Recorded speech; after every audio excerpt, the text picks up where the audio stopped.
El Juzgado Segundo Laboral del Circuito de la Ciudad de Cartagena reanuda la audiencia de trámite y juzgamiento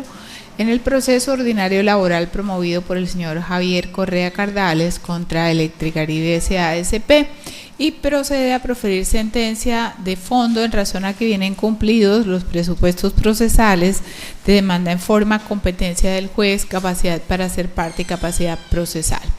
En tal sentido, señalará que la sentencia tiene la siguiente estructura, se dividirá en tres partes. Inicialmente nos referiremos a un planteamiento general del caso, posteriormente a los hechos relevantes probados, y estos servirán de fundamento para la resolución de los problemas jurídicos propuestos. Bien, en relación con el planteamiento general del caso es como sigue. El demandante asegura que comenzó a laborar desde el año 1991 y que ha venido estando vinculado con la entidad demandada desde esa fecha hasta la actualidad. Indica que en esa situación se han presentado varias modificaciones en cuanto a la naturaleza jurídica de la entidad para la cual labora, aspectos que realmente no han sido objeto de polémica o de discusión en este proceso. Señala además que en razón a la suscripción de una convención colectiva de trabajo reciben los trabajadores, así como él, unas prestaciones extralegales, y frente a los directivos sindicales se estableció el reconocimiento de unos permisos sindicales permanentes remunerados en la forma prevista en la convención colectiva. Aspecto que en su parecer ha sido desconocido por la entidad demandada, ya que como socio activo de Sintra Elecol desde el inicio de su vinculación laboral y siendo directivo sindical para el periodo 2014-2018,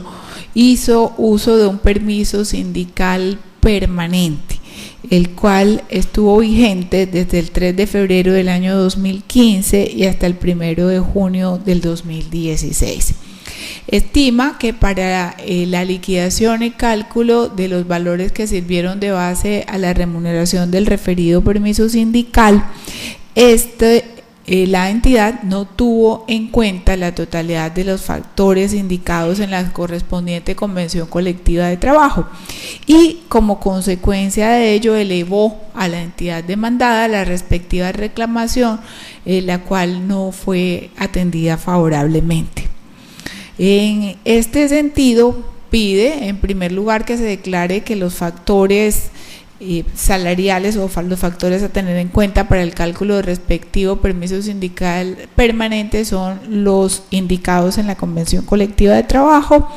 Pide además que se generen, que como consecuencia de ello se reconozca el pago de unas diferencias por este concepto, la reliquidación de prestaciones sociales y de vacaciones, y este pago se efectúe indexado, y además pide que se le reconozcan unas indemnizaciones, la del artículo 99 de la ley 50 de 1990 y la indemnización del artículo 65 del Código Sustantivo del Trabajo por falta de pago a la terminación del contrato de trabajo. En este sentido, la demandada, al momento de contestar la demanda, no opuso ningún reparo en relación con la vinculación del demandante, la fecha desde la cual está vinculado, el cargo que viene ocupando, las actividades o la vinculación del demandante a la organización sindical no fueron objeto de discusión, así como tampoco el hecho relativo a que el demandante está haciendo o hizo uso de un permiso sindical permanente entre el 3 de febrero del 2015 y el 1 de junio del año 2016. La oposición de la demandada estuvo por el lado de indicar que ella siempre calculó y pagó correctamente el valor de las sumas que vienen siendo reclamadas por el demandante. Es más, indicó en la contestación al hecho 14º de la demanda que si bien ni la prima de servicios ni la prima de Navidad vienen a ser factores salariales para efectos del reconocimiento o de la retribución del permiso sindical permanente, lo cierto es que en este caso fueron considerados por la entidad demandada para tales efectos. Ello con el propósito de, tal como lo dijera la apoderada de la parte demandada en sus alegaciones, de indicar que no le ha asistido una conducta constitutiva de mala fe. Entonces, con este planteamiento general del caso, el juzgado pasa a revisar los hechos relevantes probados, que nos servirán de base para resolver los problemas jurídicos propuestos. Pues como vimos, no hay discusión referente a la vinculación laboral, así como tampoco en cuanto a que subsiste a la fecha de hoy la vinculación laboral del demandante con la entidad demandada. Así se desprende del contenido de las pruebas aportadas al expediente y que fueron admitidas por la parte demandada, quien no las tachó ni se opuso a ellas. En efecto, la certificación obrante a folio 16 del expediente da cuenta del vínculo contractual laboral del demandante. El certificado aportado al expediente da cuenta de las diferentes sustituciones y modificaciones en la naturaleza jurídica de la entidad demandada, siendo hoy el empleador Electricaribe S.A.E.S.P. y frente a quien se reclaman las pretensiones de esta demanda. También las diferentes sustituciones patronales que se dieron en razón a las situaciones de fusión entre Electrocosta y Electricaribe. El juzgado también advierte o también encuentra acreditado que la parte demandante aportó varias de las convenciones colectivas de trabajo celebradas entre la entidad demandada pues sustituida y la organización sindical. Para la resolución de nuestro problema jurídico interesa lo atinente al contenido de la Convención Colectiva de Trabajo vigente para los años 1984-1985, que obra a folios 445 a 455 del expediente, y que si bien fue aportada en copia simple, tal como lo señala el artículo 24 de la Ley 712 de 2001, se reputan auténticas estas reproducciones simples. De otra parte, también observa el juzgado que esta Convención Colectiva de Trabajo se aportó con la constancia de haber sido depositada,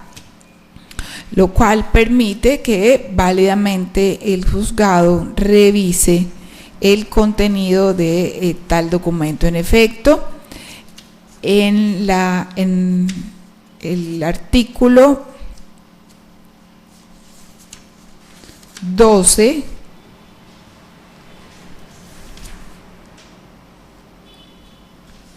artículo 12º de la Convención Colectiva de Trabajo se establecen al efecto la eliminación de la reliquidación del salario promedio para los permisos permanentes, y se señala además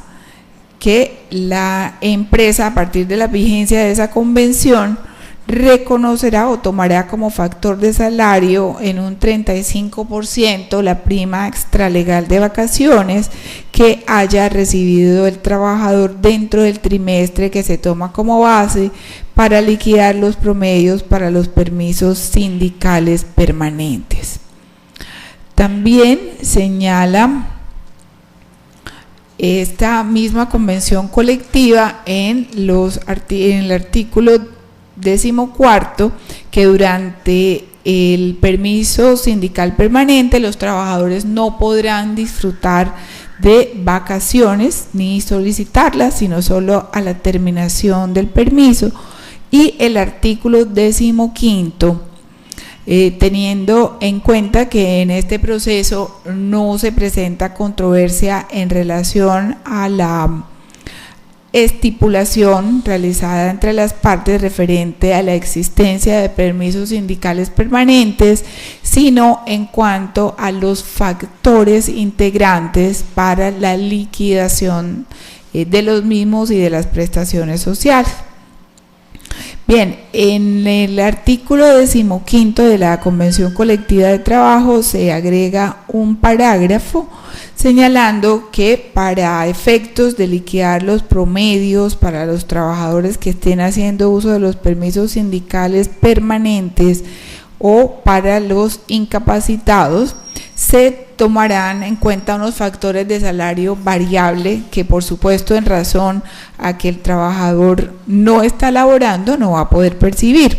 tales como horas extras, recargos nocturnos, primas de alimentación, primas de calor, viáticos, primas semestrales de junio y diciembre y de vacaciones proporcionales al periodo, dominicales y festivos, y además los factores correspondientes al salario básico, la prima de energía y la prima de antigüedad. Lo anterior nos permite establecer con claridad que para efectos del cálculo del permiso o de la remuneración que va a servir de base para el permiso sindical permanente, el trabajador deberá, o sea, se le tendrá en cuenta el promedio de estos factores salariales que correspondían a los 3 meses anteriores a la iniciación del correspondiente permiso. Así se establece, y sobre ese es un punto pacífico en el presente proceso, que no fue objeto de ninguna discusión entre las partes demandante y demandada. Realmente las partes no presentan una discusión en cuanto a la existencia del permiso sindical permanente, y tampoco respecto a que el demandante se encontraba disfrutando del mismo, y tampoco respecto a que para su cálculo, que ya viene previsto en la Convención Colectiva de Trabajo, se tendrán en cuenta los factores percibidos por el trabajador en los 3 meses anteriores a la fecha en que inicie el disfrute del permiso. En efecto, entonces, al proceso también se trajeron los correspondientes comprobantes de pago de los meses anteriores y los vigentes durante el tiempo en que el demandante estuvo disfrutando del correspondiente permiso sindical. Y en efecto, observa el juzgado que la demandada para el cálculo dice que tuvo en cuenta la prima de servicios que recibió el demandante y la prima de Navidad, que sin ser factores salariales de los establecidos en el artículo 12 de la Convención Colectiva de Trabajo vigente para los años 1984 y 85, sí fueron tenidos en cuenta por el empleador al momento de efectuar el cálculo. Entonces, el problema jurídico que debe abordar el despacho a partir de las pruebas aportadas al expediente se refiere a si hay lugar o no a la reliquidación de la remuneración que sirvió de base para el cálculo de los permisos sindicales permanentes del actor. Bueno, de acuerdo con las documentales aportadas al expediente y con lo que se puede extraer del contenido de las convenciones colectivas aportadas, así como de las manifestaciones efectuadas por la propia demandada, el juzgado entiende que este cálculo se debe hacer con fundamento en lo siguiente. En primer lugar, con el salario que recibía el trabajador, el valor de la prima de antigüedad, la prima de energía. Señala la demandada que se debía tener en cuenta o que estaba teniendo en cuenta la prima de Navidad que había recibido el trabajador en el periodo anterior, la prima extralegal de servicio, señala la demandada que también se tenía en cuenta, y además el 35% de la prima de vacaciones, de acuerdo con el contenido del artículo 12 de la Convención Colectiva vigente para los años 1984 y 85 y frente a la cual no se advierten modificaciones. En este sentido, lo que procedió a realizar o a efectuar el juzgado fueron las operaciones matemáticas tendientes a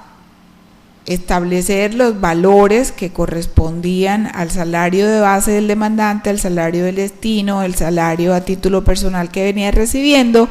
más cada uno de los conceptos a los que nos hemos referido, es decir, la prima de antigüedad que recibía el demandante una vez al mes, el valor de la prima de energía, la prima de Navidad que se tuvo en cuenta en un 100%, pues así lo señaló la demandada, la prima extralegal de servicio que se acreditó había recibido el demandante en los 3 meses anteriores en proporción a los 3 meses, la prima de vacaciones en un 35%, tal como lo señala el artículo 12 de la Convención Colectiva multicitada en esta providencia, lo cual nos arrojó, efectuadas las operaciones matemáticas correspondientes al cálculo que hicimos entre los meses de noviembre, diciembre y enero, los noviembre del 2014 a enero del 2015, teniendo en cuenta que la iniciación del permiso sindical fue el 3 de febrero del 2015,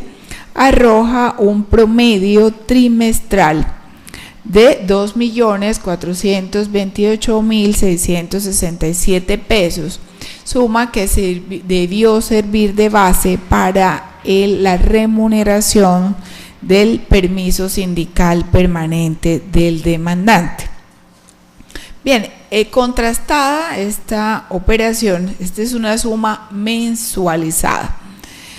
Observamos que el demandante siempre se recibía o ha recibido su salario de manera quincenal, de tal manera que es necesario pues igualmente realizar el cálculo de manera quincenal, para lo cual simplemente fraccionamos esta cantidad, los 2.428.667 pesos entre 15 días y procedimos a efectuar las operaciones atinentes a contrastar este valor pagado al demandante por concepto de permiso sindical permanente con respecto al que se pagó en efecto por la demandada, que para el año 2015 no fue estable. En febrero del 2015 recibió en la primera quincena 346.410, en la segunda 300.222, en la primera del mes de marzo 346.410 y se mantuvo estable hasta la primera quincena del mes de agosto del año 2015. En la segunda quincena se produce una variación a 426.795 pesos y vuelve a ser en los meses de septiembre, octubre, noviembre del 2015 la suma de 346.410 pesos quincenales. En la primera quincena del mes de diciembre del año 2015 no se reporta un pago por este concepto.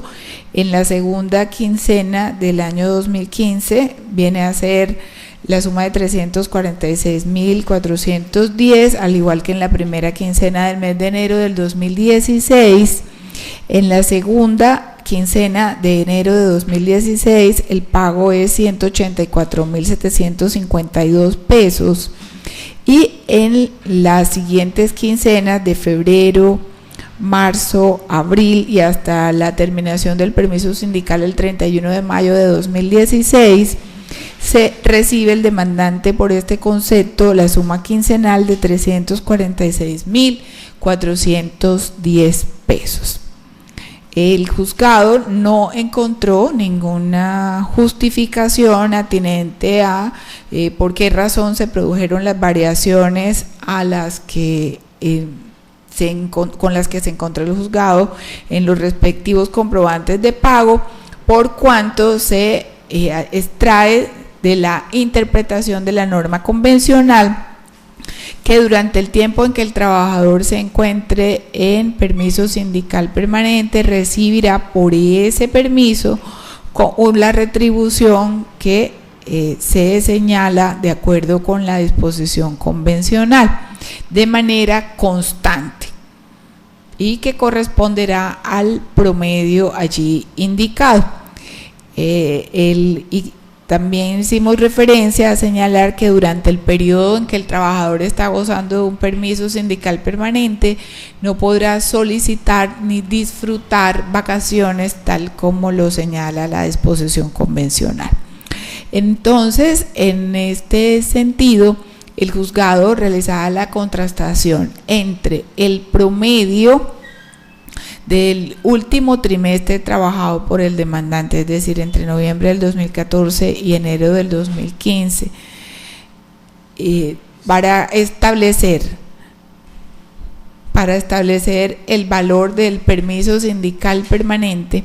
contrastado con las sumas de dinero que fueran pagadas al demandante entre el 3 de febrero del 2015 y el 31 de mayo de 2016, cuando estuvo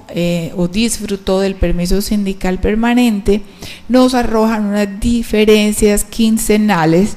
que sumadas durante todo este periodo arrojan la suma de 28.247.426 pesos en favor del trabajador. Este cálculo encuentra sustento en la tabla número 2 que hace parte de esta sentencia. En la tabla número 1, a la que ya hicimos referencia, el juzgado detalla los salarios y los emolumentos que se tuvieron en cuenta de acuerdo con el contenido de las disposiciones convencionales mencionadas para establecer el promedio con el cual se pagaría el permiso sindical permanente del demandante. Entonces, esto nos deja ver que en efecto, a pesar de que la demandada señaló que había pagado la totalidad de las sumas que adeudaba el demandante por este concepto, e inclusive que lo había efectuado sobre unos factores adicionales, lo cierto es que el juzgado no encuentra que en esta oportunidad le asista razón. Ahora bien, es cierto que el demandante se refirió a un auxilio de energía y que en la convención colectiva de trabajo, de acuerdo con lo que se establece en el parágrafo del artículo 15, se refiere a una prima de energía, y fue a este factor al cual hizo referencia el juzgado, al igual que a la prima de antigüedad que sí viene previsto. Se tuvieron en cuenta estos factores en razón a que, de acuerdo con los comprobantes de pago aportados por el demandante, este no reportó trabajo de horas extras, ni recargos nocturnos, ni prima de alimentación, ni prima de calor, ni viáticos, ni tampoco trajo al proceso los comprobantes de pago de la prima semestral del mes de junio del año 2014. Solo se trajeron los comprobantes de pago que correspondían a los meses de noviembre del 2014 y en adelante hasta el mes de mayo del año 2016. Por lo tanto, el juzgado solo tuvo en cuenta la información aportada. Esto nos permite extraer la primera conclusión, y es que en efecto el valor tenido en cuenta por la demandada para calcular el permiso sindical permanente del trabajador no corresponde con los factores o con el promedio de los factores salariales previstos en la disposición convencional invocada. Entonces, como consecuencia, el juzgado deberá establecer cuál es el valor promedio y condenará a la demandada al pago de las diferencias que se han indicado, las cuales, teniendo en cuenta que se debían haber cancelado en cada uno de los periodos de pago correspondientes, deben ser igualmente indexadas de esta manera, es decir, mes a mes hasta la fecha en que se produzca su pago total. Para la indexación se utilizará la fórmula que unificadamente han señalado las corporaciones, de acuerdo con el cual el valor actualizado es igual a la multiplicación del valor histórico por el guarismo que resulte de dividir la variación del IPC final, esto es, el que reporte el DANE al momento en que se vaya a efectuar el cálculo, entre el IPC inicial, es decir, el valor de la variación al momento en que se debió haber efectuado el pago. Un ejemplo explica mejor el asunto. Como el permiso sindical permanente inició en febrero del año 2015 y el demandante era remunerado quincenalmente, las variaciones del IPC no se reportan sino mensualmente. Por lo tanto, se realizará la indexación mes a mes de lo pagado en el mes de febrero, luego lo pagado en el mes de marzo, abril y así sucesivamente hasta llegar al mes de mayo del año 2016, mes a mes, no la sumatoria de toda la diferencia para calcular la indexación. El segundo problema jurídico entonces que debe abordar el despacho es si en este caso hay lugar o no a la reliquidación de las prestaciones sociales del demandante y de las vacaciones. En este caso, pues ya vimos que durante el periodo en que el trabajador está disfrutando del permiso sindical permanente, se convino entre las partes que no podría disfrutar ni solicitar de vacaciones. Por lo tanto, ninguna consideración debe efectuar el despacho sobre este aspecto. En lo que tiene que ver con el reconocimiento de cesantías, intereses de cesantías y primas semestrales, sí el juzgado realizará las siguientes consideraciones.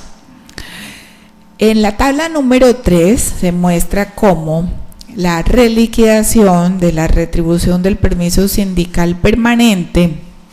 viene a afectar el reconocimiento de las cesantías que se causaron en el año 2015. Recuérdese que de conformidad con la Ley 50 de 1990 y el demandante cae bajo para el amparo de esta norma, las cesantías se liquidan anualmente al trabajador al 31 de diciembre de cada año, con el promedio de los últimos 3 meses si no se tratará de un salario variable, como en el caso del demandante. Entonces el juzgado advierte que para el tema del demandante, para lo relativo a las cesantías, Estas solo se ven afectadas en cuanto tienen que ver con las calculadas para el año 2015. Como quiera que al haber finalizado el permiso el 31 de mayo de 2016, según la regla que acabamos de anotar, las cesantías del año 2016 no se verían afectadas por esta reliquidación. En este mismo sentido, el juzgado entonces solo procedió a efectuar la revisión de la reliquidación de las cesantías correspondientes al año 2015 y se advierte que, establecido el promedio del permiso sindical permanente reliquidado, más los otros factores que deben tenerse en cuenta para ello, nos arroja un valor de base de 3.929.347 pesos, lo cual da lugar a considerar que el demandante tenía derecho a percibir esa misma cantidad por concepto de cesantías. La demandada, al momento de la contestación de la demanda, no aportó ninguna prueba de la consignación de las cesantías correspondientes a ese periodo. Recuérdese que de conformidad con el artículo 167 del Código General del Proceso, cada una de las partes tiene que aportar o probar el supuesto de hecho de las normas jurídicas que invoca. En este caso, la demandada ha alegado que nada debe al demandante por concepto de salarios o prestaciones y, sin embargo, no aportó ninguna prueba de haber efectuado el pago de las cesantías en el monto indicado. Por lo tanto, la diferencia que se encuentra por el despacho corresponde al mismo valor, es decir, la suma de 3.929.347 pesos, y sobre esta se calculan los intereses de cesantías que ascienden a la suma de 471.522 pesos, cantidades por las cuales se impondrá condena en esta oportunidad. En la tabla número 4 y en lo que tiene que ver con la prima semestral, también denominada prima de servicios, que se paga semestralmente como consecuencia de la reliquidación de las sumas correspondientes al permiso sindical permanente, también procedió el juzgado a efectuar la revisión correspondiente, pero solo al periodo correspondiente al primer y segundo semestre del año 2015, y en cuanto al primer semestre del año 2016, realizó la verificación solo hasta el mes de mayo del año 2016. No tenemos más comprobantes de pago. Es por lo que el despacho, atendiendo a la información aportada por el demandante, quien además indicó que le habían sido pagadas las primas en las cuantías que vienen contenidas en los correspondientes comprobantes de pago, procedió a efectuar el cálculo total para el primer y segundo semestre del año 2015 y proporcional para el primer trimestre del año 2016, estableciéndose entonces aquí sí, de acuerdo con los comprobantes, solo unas diferencias entre las sumas reliquidadas y las sumas pagadas. Observamos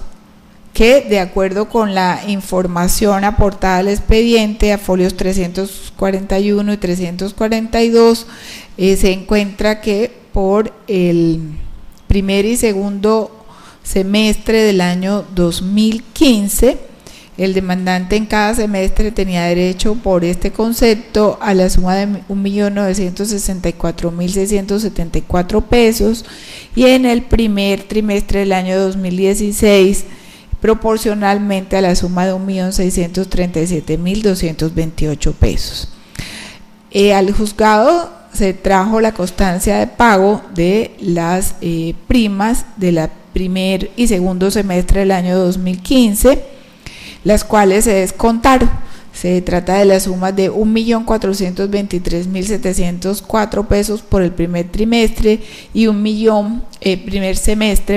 y 1.378.544 por el segundo. Para el primer semestre del año 2016 no se reportó información. Por lo tanto, nos resulta, tal como aparece en la tabla número 4, una diferencia por concepto de primas semestrales de servicio de la suma de 1.127.099 pesos en favor del demandante. En este sentido, el juzgado emitirá condena para el pago de la reliquidación correspondiente.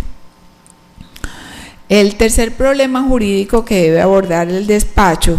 es el referente a si el demandante tiene derecho o no al reconocimiento de una indemnización moratoria por falta de pago de las prestaciones sociales y salarios. El demandante reclama dos indemnizaciones, la del artículo 65 del Código Sustantivo del Trabajo, modificada por el artículo 29 de la Ley 789 del 2002,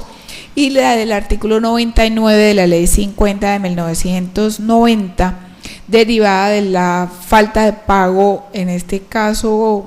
por los periodos indicados, de sus cesantías. Pues dos anotaciones debe efectuar el despacho. Estas indemnizaciones en sí mismas no son incompatibles. La incompatibilidad de ellas es apenas cronológica. Es decir, que mientras la indemnización por falta de pago de salarios y prestaciones del artículo 65 solo se genera a la terminación del contrato de trabajo, la indemnización por falta de consignación de cesantías se genera durante la vigencia del contrato de trabajo, lo cual quiere decir que un mismo trabajador puede tener derecho a ambas indemnizaciones, pero no de manera simultánea, sino en la forma como se ha indicado. En efecto, la Sala de Casación Laboral de la Corte Suprema de Justicia así lo expuso en la sentencia con radicación 37766 del año 2010. Allí claramente se recordó la Corte que, de acuerdo con la naturaleza de la indemnización moratoria prevista en el artículo 99 de la Ley 50 de 1990, esta solamente se puede pagar hasta el momento en que se termina la relación laboral. Pues hasta ese instante la obligación que se origina no es ya la de consignar las cesantías, sino la de entregar a los trabajadores operando en ese momento la indemnización del artículo 65. En este caso, en ambos casos, la ha señalado la Sala de Casación Laboral de la Corte Suprema, entre otras en la sentencia 8216 del año 2016, que la imposición de estas sanciones no es automática, sino que amerita examinar la conducta del empleador para establecer si razonablemente se entiende que éste ha ofrecido argumentos que permitan establecer que nada adeudaba a su trabajador. En este caso, para acreditar la buena fe, la demandada ha indicado que inclusive pagaba al trabajador unas sumas que no estaban comprendidas en la Convención Colectiva de Trabajo como factores salariales para el reconocimiento de la retribución del permiso sindical permanente, y que de allí se extrae que no quería realizar o causar ningún tipo de detrimento patrimonial al trabajador. A pesar de que ello es cierto, el juzgado advierte que verdaderamente en este caso no se compadece con las fórmulas matemáticas como aún extrayendo de los cálculos el valor correspondiente a estos valores que fueron tenidos en cuenta por la demandada, tales como la prima de la Navidad y solo la prima de Navidad, igualmente resulta una diferencia para el demandante, en favor del demandante, por concepto de la retribución del permiso sindical permanente. Lo que ocurre es que al tenerse en cuenta la prima de Navidad, la diferencia resulta ser superior, pero no quiere decir que en el evento en que el juzgado no hubiera tenido en cuenta la prima de Navidad, las resultas de este proceso hubieran sido la absolución de las pretensiones del demandante. No, por el contrario, en ese de no haberse tenido en cuenta ese valor, la única diferencia es que la base o el promedio de la retribución del permiso sindical permanente hubiera sido apenas la suma de 1.013.742 pesos quincenales, y no como ocurre en esta oportunidad, que vino a ser la suma de 1.214.334 pesos. En este sentido, entonces, el juzgado no advierte que verdaderamente esa situación exonere o dé cuenta de constituirse en un argumento que razonablemente hubiera llevado a la demandada a considerar que nada debía al actor, pues aún así la decisión igualmente sería condenatoria en favor del demandante al establecerse una diferencia en cuanto a los emolumentos percibidos. En este sentido, entonces, el juzgado debe concluir que verdaderamente no se extrae una conducta que se pueda considerar constitutiva de buena fe para el empleador demandado, y además el juzgado advierte que las cláusulas convencionales en las cuales se apoyan las pretensiones del demandante no ofrecen complejidades o no dan lugar a interpretaciones en diferentes sentidos que tal vez hubieran conducido a la demandada a inferir que el demandante no tenía derecho a algunos de ellos para efectos de realizar el cálculo matemático respectivo. Por el contrario, el juzgado observa que las mismas son relativamente simples al establecer las reglas que se tendrán en cuenta para el cálculo de los emolumentos. Entonces, el juzgado en esta oportunidad considera que verdaderamente no se puede hablar de una buena fe de la demandada. Ahora bien, lo que sí debe señalar el despacho es que en este caso, al encontrarse vigente el vínculo laboral del demandante con la demandada, tal como acabamos de señalar, por supuesto no es posible que el demandante reciba el reconocimiento de la indemnización moratoria prevista en el artículo 65 del Código Sustantivo del Trabajo, pues como acabamos de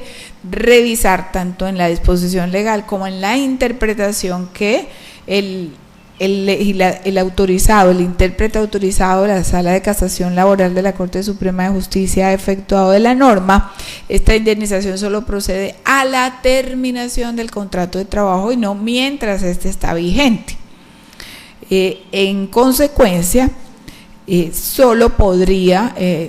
imponerse condena en favor del demandante para el pago de la indemnización derivada de la falta de consignación de las cesantías, y que, como vimos, solo corresponden a las cesantías liquidadas para el año 2015. De acuerdo con esta conclusión, el juzgado, en consecuencia, solo procederá a imponer la indemnización que, tal como lo prevé nuestra legislación, equivale a un día de salario por cada día de retardo a partir de el 15 de febrero del año siguiente y hasta el 14 de febrero del próximo año. Entonces, en el caso concreto, tratándose de las cesantías correspondientes al año 2015, liquidadas al 31 de diciembre del 2015, estas debieron haber sido consignadas de forma completa al demandante a más tardar el 15 de febrero del año 2016. Como no se observa pago alguno,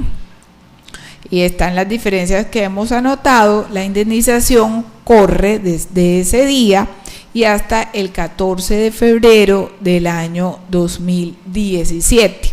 Y allí finaliza el cálculo de la indemnización por ese concepto, la cual, de acuerdo con los cálculos de base que sirvieron de base a esta sentencia expuestos en la tabla número 5, asciende a la suma de 47.152.166 pesos, debiendo el juzgado absolver a la demandada del reconocimiento de la indemnización moratoria del artículo 65 del Código Sustantivo del Trabajo por las razones que ya se dejaron expuestas. En este sentido, solo nos resta pronunciarnos en relación con las excepciones de mérito propuestas. La demandada propuso las excepciones de falta de legitimación por pasiva. El juzgado advierte que en este caso la demandada es la empleadora actual del demandante. Y sobre ese punto no hubo ningún tipo de discusión. De acuerdo con los argumentos que sirvieron de base a esta sentencia, el juzgado encuentra que verdaderamente no se tuvieran en cuenta la totalidad de los factores salariales previstos convencionalmente para el pago del permiso sindical permanente, de tal manera que el juzgado entiende que verdaderamente la legitimada para el reconocimiento de estos pagos es la actual empleadora del demandante. En relación con la excepción de prescripción, señala la excepcionante que la propone sin necesidad de sustentación. Verdaderamente a ello se refirió la Sala Laboral de la Corte Suprema de Justicia en la sentencia con radicación 40404 invocada por la parte demandada. Sin embargo, en esta oportunidad el juzgado debe atenerse al contenido de los artículos 488 del Código Sustantivo del Trabajo y 151 del Código Procesal Laboral, en el sentido de que las acciones laborales prescriben dentro de los 3 años siguientes a su causación. En este caso, el demandante reclama la reliquidación de los pagos correspondientes al permiso sindical permanente que tuvo entre el 3 de febrero del año 2015 y el 31 de mayo del año 2016. Y se observa que la respectiva demanda se instauró antes que transcurrieran los 3 años de que habla la normativa a la que acabamos de señalar, en razón a que la demanda se instauró el 26 de agosto del año 2016. De tal manera que solo eventualmente operaría el fenómeno de la prescripción frente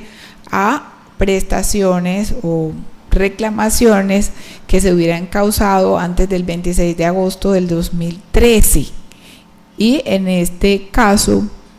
ello no se advierte si se entendiera que la prescripción solo se interrumpe a partir de la presentación de la demanda, pero además recuérdese que el demandante presentó unas reclamaciones ante su empleador, frente a las cuales la empleadora no accedió. Por lo tanto, el juzgado declarará no probada la excepción de prescripción.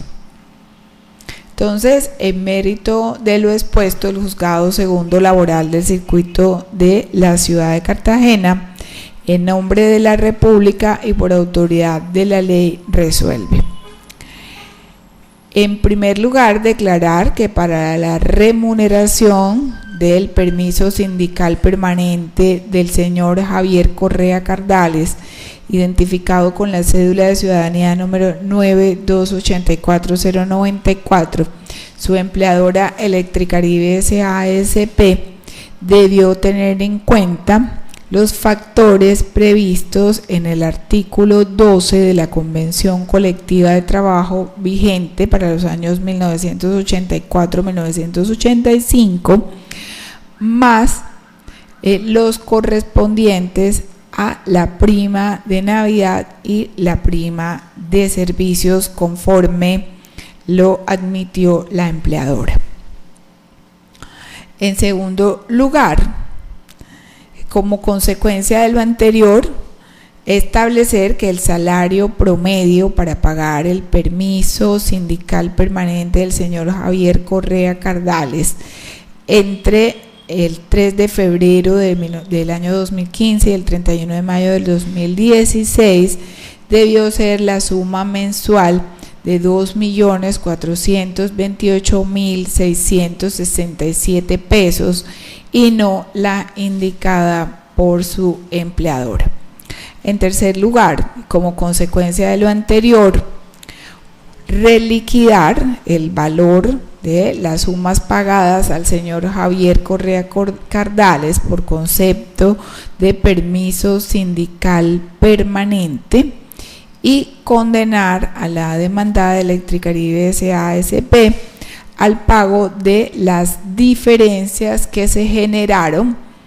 tal como se expuso en la parte considerativa de esta providencia, las cuales ascendieron a la suma de 28.247.426 pesos, que la demandada deberá pagar debidamente indexadas al demandante en los términos que se dejaron indicados. En cuarto lugar, como consecuencia de lo antes dispuesto,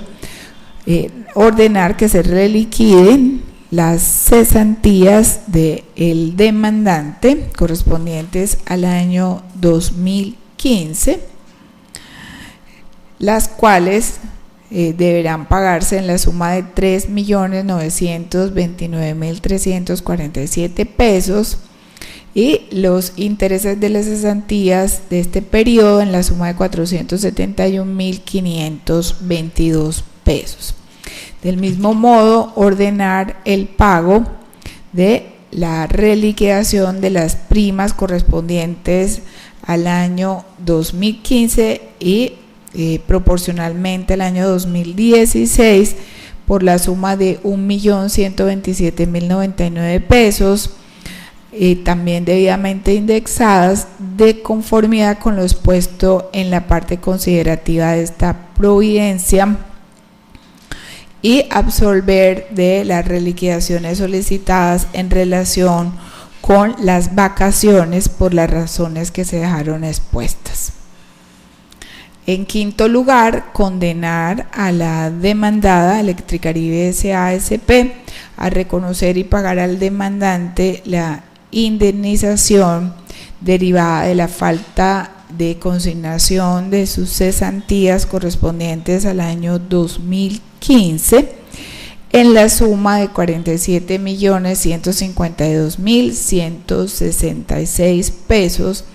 tal como se expuso en la parte considerativa de esta providencia. En sexto lugar, absolver a la demandada Electricaribe S.A.S.P. de las pretensiones relativas a el reconocimiento y pago de la indemnización moratoria del artículo 65 del Código Sustantivo del Trabajo por las razones que se dejaron anotadas en la parte considerativa de esta providencia. En séptimo lugar, condenar en costas a la demandada y señalar como agencias en derecho la suma equivalente al 15% del valor de las condenas impuestas en esta sentencia.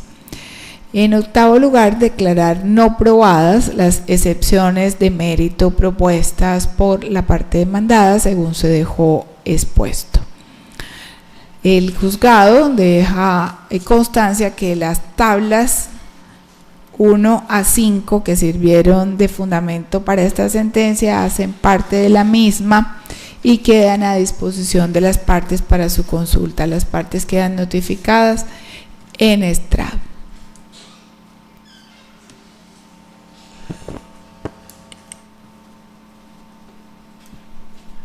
Perdón, un segundito, déjeme guardar el audio y ya enseguida le concedo el uso de la palabra.